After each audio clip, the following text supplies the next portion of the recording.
बर्फ पिघलते ही चीन ने बदला रंग, भारतीय सेना के सामने ताने घातक हथियार। लद्दाख की गलवान घाटी में पिछले साल जून महीने में भारत और चीन के बीच भयंकर झड़प हुई थी, जिसके बाद लाइन ऑफ एक्चुअल कंट्रोल पर तनाव की स्थिति लगातार बनी हुई है। अब भी भारत चीन सीमा पर कई ऐसे पॉइंट्स मौजूद हैं जहां भारतीय और चीनी सेना आमने सामने डटी हुई है। भारत चीन के बीच सहमति भी बन चुकी है, लेकिन लद्दाख के इस इलाके में जैसे जैसे बर्फ पिघल रही है, वैसे वैसे चीनी सेना अपने हथियार बढ़ाने में लग गई है, क्योंकि ठंड के दौरान यहाँ चीनी सैनिक लगातार बीमार पड़ रहे थे और पैंगोंग त्सो झील के दक्षिणी किनारे पर भारतीय सेना बेहद मजबूत स्थिति में थी। भारत को उम्मीद थी कि शायद चीन गोगरा, हॉट स्प्रिंग, डेपसांग और डोकलाम से अपने सैनिकों को वापस बुला लेगा, लेकिन अब ऐसा होता दिख नहीं रहा है। अब एलएसी पर चीनी सेना की फिर से बढ़ती गतिविधियों ने भारत की चिंता को बढ़ा दिया है, क्योंकि भारत जब कोरोना के कहर से जूझ रहा था, तब चीन ने पीपल्स लिबरेशन आर्मी की वेस्टर्न थिएटर कमांड को बेहद मजबूत कर दिया।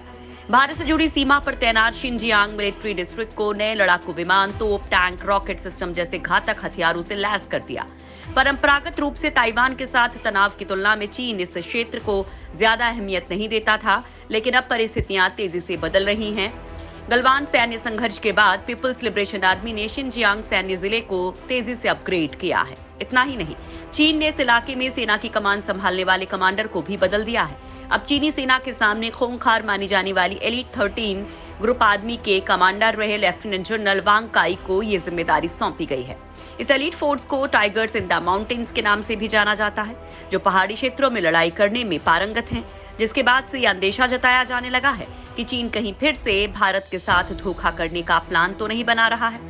हालांकि भारत ने भी एक बार फिर यहां बड़ी तैयारियां शुरू कर दी हैं। हालांकि चीन भारत को काउंटर करने के लिए जवाबी हथियार भी तैनात कर रहा है। एलएसी पर चीन ने लद्दाख में उतारा PCL-181, तो जवाब में भारत ने तैनात किया K9 वज्र।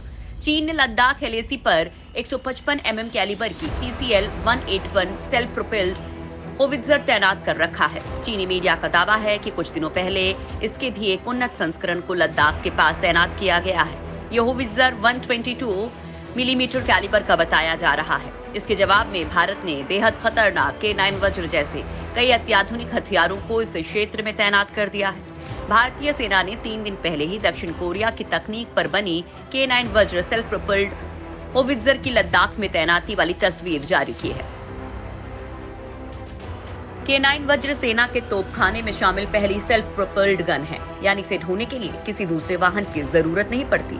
ये खुद एक जगह से दूसरी जगह जा सकती है। ये कमजोर जमीन पर धंसती नहीं है और टैंक के साथ साथ आगे बढ़ती है।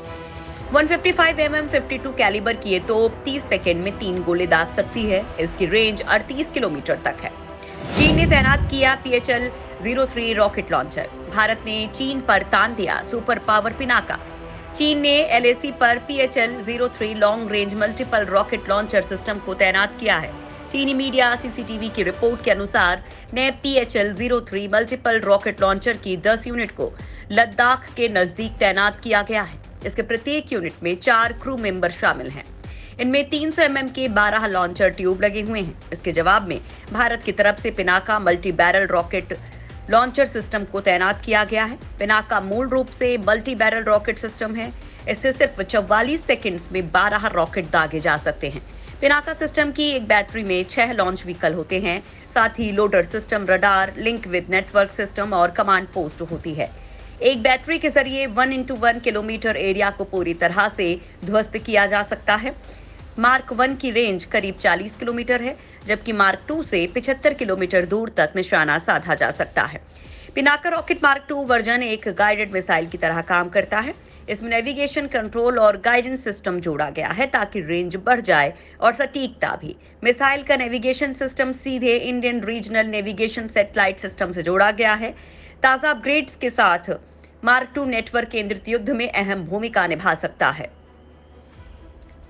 चीनी मैदान में उतारा लाइट टैंक, तगड़ा जवाब देगा भारी भरकम भीष्म।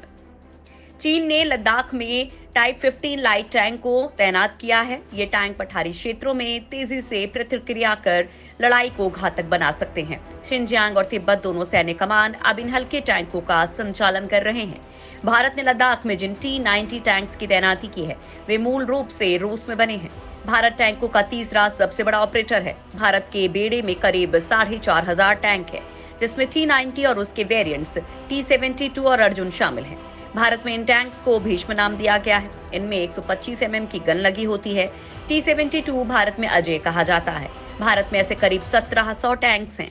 ये बेहद हल्का टैंक है जो 780 हॉर्स पावर जनरेट करता है। ये न्यूक्लियर, बायोलॉजिकल और केमिकल हमलों से बचने के लिए बनाया गया है। ये 1970 के दशक में भारतीय सेना का हिस्सा बना था। अजय में 125 mm की गन लगी है। साथ ही इसमें फुल एक्सप्लोसिव रिएक्टिव आर्मर भी दिया गया है। तैनात हुआ चीनी Z-20 हेलीकॉप्टर। परखच्चे उड़ाने उतरा भारत का चिनूक। चीन ने लद्दाख बॉर्डर पर अपने Z-20 हेलीकॉप्टर को तैनात किया है। चीन का दावा है कि यह हेलीकॉप्टर किसी भी मौसम में सैनिकों और सैन्य साजो सामानों को पहुंचा सकता है। इसके अलावा Z-8G विशाल ट्रांसपोर्ट हेलीकॉप्टर तैनात किया गया है। यह हेलीकॉप्टर 4,500 फुट की ऊंचाई पर भी काम कर सकता है। चीनी समाचार पत्र ग्लोबल टाइम्स ने बताया कि PLA ने हथियारों से लैस GJ-2 ड्रोन निगरानी विमान को तिब्बत में तैनात कर रखा है। इसे पूरे तिब्बत में निगरानी के लिए इस्तेमाल किया जा सकता है। हालांकि भारत ने इसके जवाब में अपनी बेहद शक्तिशाली चिनूक हेलीकॉप्टर को तैनात किया है, जो चीन की हर चाल को नाकाम करने के लिए काफी है। चीन ने तैनात किए Z-10A अटैक हेलीकॉप्टर, तो अपाचे के साथ तैयार है भारत की सेना। चीन ने लद्दाख में Z-10A अटैक हेलीकॉप्टर को तैनात किया हुआ है। पिछले साल चीन ने इस हेलीकॉप्टर के लाइव फायर ड्रिल को भी आयोजित किया था। Z-10A अटैक हेलीकॉप्टर को चाइना एयरक्राफ्ट इंडस्ट्रियल ग्रुप और China helicopter research and development institute ने तैयार किया है, जबकि इस हेलीकॉप्टर का निर्माण चांगे एयरक्राफ्ट इंडस्ट्रीज कॉर्पोरेशन ने किया है। Z-10 हेलीकॉप्टर को मुख्य रूप से दुश्मन के इलाके में घुसकर हमला करने के लिए विकसित किया गया है, जो एंटी टैंक और एयर टू एयर मिसाइलों से लैस है। इस हेलीकॉप्टर को चीन ने पहली बार 2003 में प्रदर्शित किया था।